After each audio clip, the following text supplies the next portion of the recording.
Hello बच्चों, welcome in your science class. बेटा देखो, अब हमारा टॉपिक है कोशिका।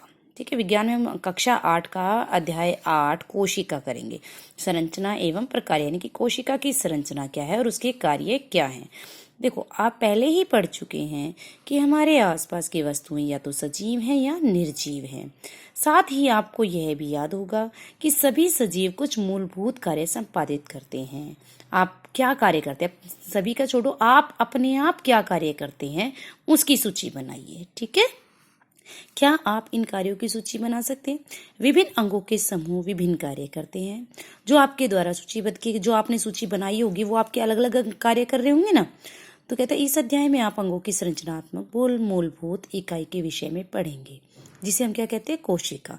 यानी कि सजीवों की संरचनात्मक मूलभूत इकाई को कोशिका कहते हैं। कोशिकाओं की तुलना हम ईंट से कर सकते हैं।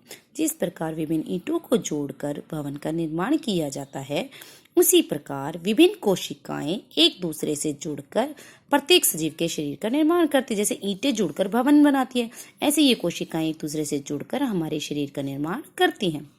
अब नंबर आता है कोशिका की खोज। रॉबर्ट हुक ने सब 1665 में कॉर्क का पेड़ था, जो उसकी छाल की स्लाइस का सामान्य आवर्धक लेंस की सहायता से अध्ययन किया। कॉर्क पेड़ की छाल का एक भाग लिया उसने। कौन से पेड़ का? कॉर्क। उन्होंने कॉर्क की पतली स्लाइस ली, उसका सूक्ष्मदर्शी की सहायता से अध्ययन किया। अब क्वेश्चन आ सकते हैं किसकी सहायता से? एक तो आवर्धक यंत्र, एक सूक्ष्मदर्शी यंत्र। उन्होंने कॉर्क की स्लाइस में अनेक कोष्ठयुक्त ऐसे देखो बॉक्सेस देखे उन्होंने, और विभाजित बक्से भी देखे, और उनको लगा ये मधुमक्खी के छत्ते जैसा है। और देखो इसके बाद बेटा कि उन्होंने क्या देखा, इन कोष्ठकों के बीच में एक स्पेस है, यानी कि एक जगह, एक दीवार बनी हुई है। ठीक है, विभाजित है, तो उसने हरेक कोष्ठक को कोशिका का नाम दे दिया।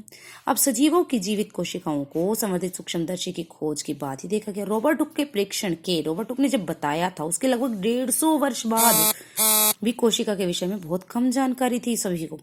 आज हमें कोशिका की संरचना और कार्यों के विषय में बहुत अधिक जानकारी है। यह अधिक आवर्धन क्षमता और अधिक संवर्धित सूक्ष्मदर्शी तकनीक के द्वारा ही हमें पता चल सका है, क्योंकि पहले इतनी सुविधाएं नहीं थी।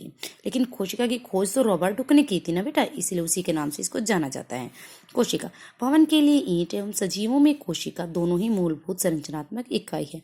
भवन निर्माण में एक समान ईंटों का प्रयोग होता है, परंतु उनकी आकृति, डिजाइन, साइज अलग अलग होते हैं।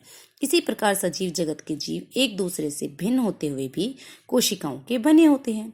निर्जीव ईंट की अपेक्षा सजीवों की कोशिकाओं की संरचना अधिक जटिल होती है। यानी कि भवन ईंट से बना है ना, तो ईंट तो निर्जीव है, तो इसकी अपेक्षा में जो हमारी कोशिकाएं है ना, उसकी संरचना बहुत ज्यादा जटिल है। मुर्गी का अंडा आसानी से दिखाई दे जाता है, लेकिन हम इन कोशिकाओं को नहीं देख सकते हैं। क्या ये एकल कोशिका है अथवा कोशिका को सम? हाँ, यह एक एकल कोशिका है। अब देखो यहाँ पे कंपैरिजन क्या रखा है, ये दीवार का क्या हुआ ईंटों का, ये हमारी कोशिकाएं हैं। ठीक है, प्याज की झिल्ली की कोशिकाएं निकल, देखो दोनों समान है ना। तो अब देखो मुर्गी का अंडा एक एकल कोशिका है तथा आकार में बड़ा होने के कारण इसे हम आनंगी आंखों से भी, नग्न आंखों से भी देख सकते हैं। नेक्स्ट टॉपिक आता है बेटा सजीवों में कोशिकाओं की संख्या, आकृति और साइज में विभिन्नता। वैज्ञानिक किस प्रकार सजीव कोशिकाओं के परीक्षण का अध्ययन करते हैं, वह बताते हैं कि पृथ्वी पर लाखों जीव हैं, वह आकृति और साइज में भिन्न है। उनके अंगों की आकृति, साइज, कोशिकाओं की संख्या में भी भिन्नता होती है। अब देखो कोशिकाओं की संख्या की बात करते हैं तो लंबे वृक्ष अथवा हाथी जैसे विशाल जंतु के शरीर में कोशिकाओं की संख्या ज्यादा होगी। यह संख्या अरबों खरबों में हो सकती है। मनुष्य के शरीर में कई खरब कोशिकाएं पाई जाती हैं, जो आकृति और आकार में अलग होती हैं। कोशिकाओं के विभिन्न समूह अनेक कार्य करते हैं। अब याद रखना, 1 अरब में बेटा 100 करोड़ होते हैं और 1 करोड़ में 100 लाख होते हैं। ओके, अब आगे कहता है वह जीव जिनका शरीर एक से अधिक कोशिकाओं का बना होता है वे बहुकोशिक है। मैंने आपको पहले बताया था सजीव में 2 प्रकार का, एक कोशिक और बहुकोशिक। ठीक है, अब बहुकोशिक होते हैं जो बहुत सारी कोशिकाओं से मिलकर बने हैं।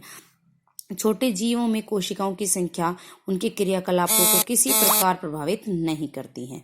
आपको जानकर आश्चर्य होगा कि अरबों कोशिकाओं वाले जीवों के जीवन का प्रारंभ एक कोशिका से ही होता है। यानी कि हमारे जो बहुकोशिक जीव बना है वो भी एक कोशिका से बना है। छोटे जीवों में कोशिकाओं की कम संख्या होती है और उनके क्रियाकलाप किसी प्रकार प्रभावित नहीं करती।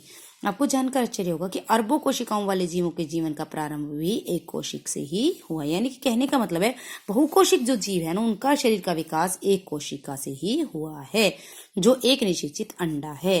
ठीक है, निषेचित अंडा गुणन करता है। हमने पिछले चैप्टर में हमने जंतुओं में जनन में किया था ना कि भाई जो अंडा होता है हमारा, यानी कि मादा का अंडाणु जो है वो भी एकल कोशिका है, तथा वृद्धि एवं प्रवर्धन के साथ कोशिकाओं की संख्या बढ़ती जाती है।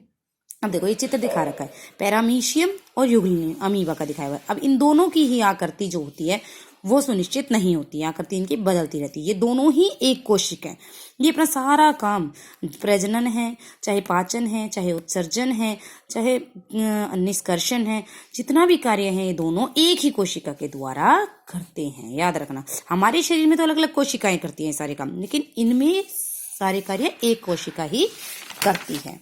ओके, अब देखो आगे कहता है एक कोशिक जीव कहते हैं इसलिए इन्हें। एक कोशिक जीव भी वह सभी का आवश्यक क्रियाएं करता है जो बहुकोशिक जीव द्वारा की जाती है। एक कोशिक जीव जैसे अमीबा है, भोजन का अंतर ग्रहण करता है। पहले तो भोजन को मुंह में लेता है, मुख में, कहाँ पे लेता है, पादाब के द्वारा, है ना। फिर उसे पचाता है, श्वसन करता है, उत्सर्जन करता है, वृद्धि करता है, प्रजनन भी करता है। और बहुकोशिक जीव भी सारे कार्य करते हैं, लेकिन बहुकोशिक जीवों में अलग अलग कोशिकाओं द्वारा होते हैं। ठीक है, और एक कोशिक में सभी एक ही कोशिका के द्वारा होते हैं। क्लियर हो रहा है बच्चों? ठीक है, इसके बाद कहता है कि कोशिकाओं का यह समूह का उत्तक का निर्माण। अब देखो मैंने आपको बताया हमारे शरीर की मूलभूत संरचनात्मक इकाई जो है वो कोशिका कहलाती है। ठीक है, कोशिकाओं के समूह को उत्तक कहते हैं, उत्तकों के समूह को अंग कहते हैं। देखो उत्तकों के समूह अंगों का निर्माण करते हैं। ठीक है, आ गया समझ में बेटा? यहाँ तक का टॉपिक आप कीजिए, उसके बाद हम आकृति के बारे में पढ़ेंगे। ओके, मैं उम्मीद करती हूँ आपको यहाँ तक का समझ में आ गया होगा। धन्यवाद।